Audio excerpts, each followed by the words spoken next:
Hi hello నమస్తే welcome to our channel. ఈ రోజు నేను చెప్పబోయే ఒక ఇంట్రెస్టింగ్ న్యూస్ చూస్తే మీరు కూడా షాక్ అవ్వాల్సిందే. వీడియోని స్కిప్ చేయకుండా లాస్ట్ వరకు చూడండి. ఈ రోజు నాతో పాటు ప్రముఖ సీనియర్ జర్నలిస్ట్ జగదేవ్ గారు నాతో పాటు ఉన్నారు. సార్తో మాట్లాడదాం. నమస్తే సార్. నమస్తే సార్. చెప్పుకోవడానికి చేసేదేమో హోంగార్డ్ ఉద్యోగం, అతని ఆస్తి చూస్తే 20 కోట్లు ఉంది. కట్ చేస్తే ఏసీబీ అధికారులు సైతం దిమ్మ తిరిగిపోయింది. అసలు ఇది విన్న తర్వాత మీకు ఏమనిపించింది? నాకైతే ఆశ్చర్యం అనిపించలేదు. ఎందుకంటే పెద్ద పెద్ద స్థాయి వాళ్ళందరూ కూడా కింద స్థాయి వాడితోనే పని చేయించుకుంటారు ఏదైనా. అంటే వాళ్ళు డైరెక్ట్ గా రంగంలోకి వెళ్తే మీరు అన్నట్టు ఏసీబీకో లేదంటే ఇంకెవరికోనో దొరికిపోతారని భయంతో కింద స్థాయి వ్యక్తులతో లావాదేవీలు నడిపిస్తూ ఉంటారు. సో అలా లావాదేవీలు నడిపించినప్పుడు ఆ పెద్ద తలకాయ 10 లక్షలు తీసుకున్నాడు అనుకోండి, వీడికి ఒక 50,000 ఎంతో కొడతాడు. అలాగే ఒక సెటిల్మెంట్కి.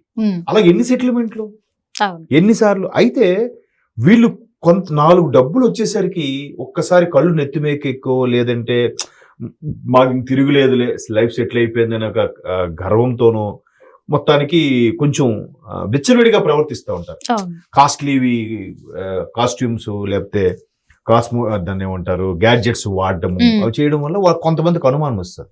అందుకే పూర్వ రోజులు ఎలా ఉండేవారంటే వాడు నిజంగా వాడికి ఆస్తిపాస్తులున్నా ఒక కింద స్థాయి ఉద్యోగి అయితే అణిగిమణిగే ఉండేవాడు. నేను నా ఇక్కడ ఉన్న ఉద్యోగం పెద్దది, నాకు ఆస్తులు ఉన్నాయి, ఉద్యోగం చిన్నది, నేను నచ్చినట్టు చేస్తాను అని ఇప్పుడు జనరేషన్ ఉంది. అప్పుడు జనరేషన్ అలా ఉండేది కాదు, కాముగా ఉండేవారు.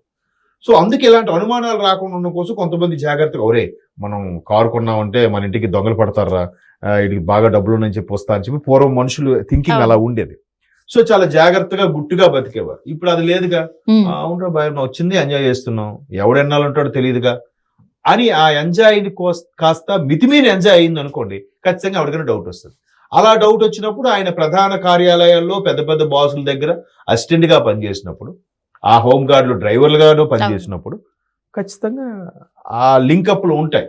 ఉన్నప్పుడు కూడా వాళ్ళు ఏం చేస్తారు, ఇప్పుడు ఈ లంచాలు ఇలాంటి వ్యవహారాల్లో నేను అనుకోవడం పెద్ద పెద్ద వాళ్ళకి డైరెక్ట్గా అడగాలంటే ఇబ్బంది ఉంటుంది కదా, వీడిని పంపిస్తారు. సార్ మా సారు ఇట్లా ఇమ్మన్నారు సార్ అంటాడు తల గోక్కుంటూ.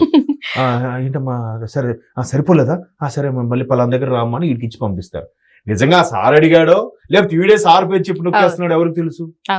సార్ మళ్ళీ గ్రౌండ్ లెవెల్కి వచ్చి అడగడు. వాడు కూడా అమ్మో సార్ని అడిగితే నువ్వు ఇచ్చింది కాకపోతే బిల్డప్ ఇస్తామని సార్ తిడతాడేమో వాడు సార్కి ఫోన్ చేసి అడగడు. ఈ మధ్యలో చూసారా ఎంత చాకచక్యంగా నొక్కేస్తారా. నాకు తెలిసి మా ఫ్రెండ్ వాళ్ళ అన్నయ్య ఒకడు ఒక ఎంపీ దగ్గర అసిస్టెంట్ అంటే వెనక వెహికల్ లో కూర్చుంటాడు అనమాట. పిఏ కాకుండా గవర్నమెంట్ ఇచ్చిన పిఏ కాకుండా ఈయన ఒకడు ఉంటాడు అన్ని పనులు చేయడానికి. ఒకసారి ఒక బట్టల షాప్కి వెళ్తే బట్టల షాప్ ఓపెనింగ్ అయిపోయింది, వచ్చారు. వచ్చిన తర్వాత ఈయన కారు కూర్చున్నాడు. రెండ్రా వెళ్దాం సార్, భోజనం చేసి వద్దాం సార్. సరే త్వరగా తినేసండి నేను తిన్నాను అన్నాడంట ఎంపీ. పేరు అనవసరం. వీళ్ళు తినడానికి వెళ్ళినట్టు వెళ్ళి సారు ఒక 3 పట్టు చీరలు 2-4 మంచి పంచి షాపులు ఇమ్మన్నారన్నారు. అవునా అని వెంటనే తీసుకోవాలి. ఇవి తీసుకెళ్ళి సీట్ కింద పెట్టేశారన్న. కొంత దూరం వెళ్ళిన తర్వాత ఎంపీ గారు ఎరా గిట్టుబాటు అయిందా అన్నారు. తెలుసు ఆయనకి కూడా. సర్లే మన కాళ్ళు చూసి చూడనట్టు ఊరుకుంటారు అనమాట వాళ్ళు కూడా. సో అలాగా ఈ కింద స్థాయి హోంగార్డులు కానీ ఆ అసిస్టెంట్లు కానీ చాలా చేస్తారు. అయితే ఏంటంటే కొంచెం సిగ్గు లజ్జ ఉండకూడదు, సింపుల్. ఆ సిగ్గు లజ్జ లేకుండా సారు కొంచెం ఇది సార్ అది సార్ అనేది చేయనుకుంటారు. సార్ అన్నారా సరే అని చెప్తారు. వెంటనే ఒక స్వీట్ బాక్స్ ఇస్తారు. మనం ఏమనుకుంటాం స్వీట్ బాక్స్ అనుకుంటాం, పైనే స్వీట్స్ ఉంటాయి, లోపలన్నీ కాగితం స్వీట్స్ ఉంటాయి, దాని మీద 100 గాంధీ బొమ్మలు ఉంటాయి ఆ స్వీట్స్ లో. సో అలాగా సార్ కొంచెం ఎక్కువ అమౌంట్ అనుకో వాడు చెప్తాడు సార్ మీకు ఏమన్నారు సార్ అని.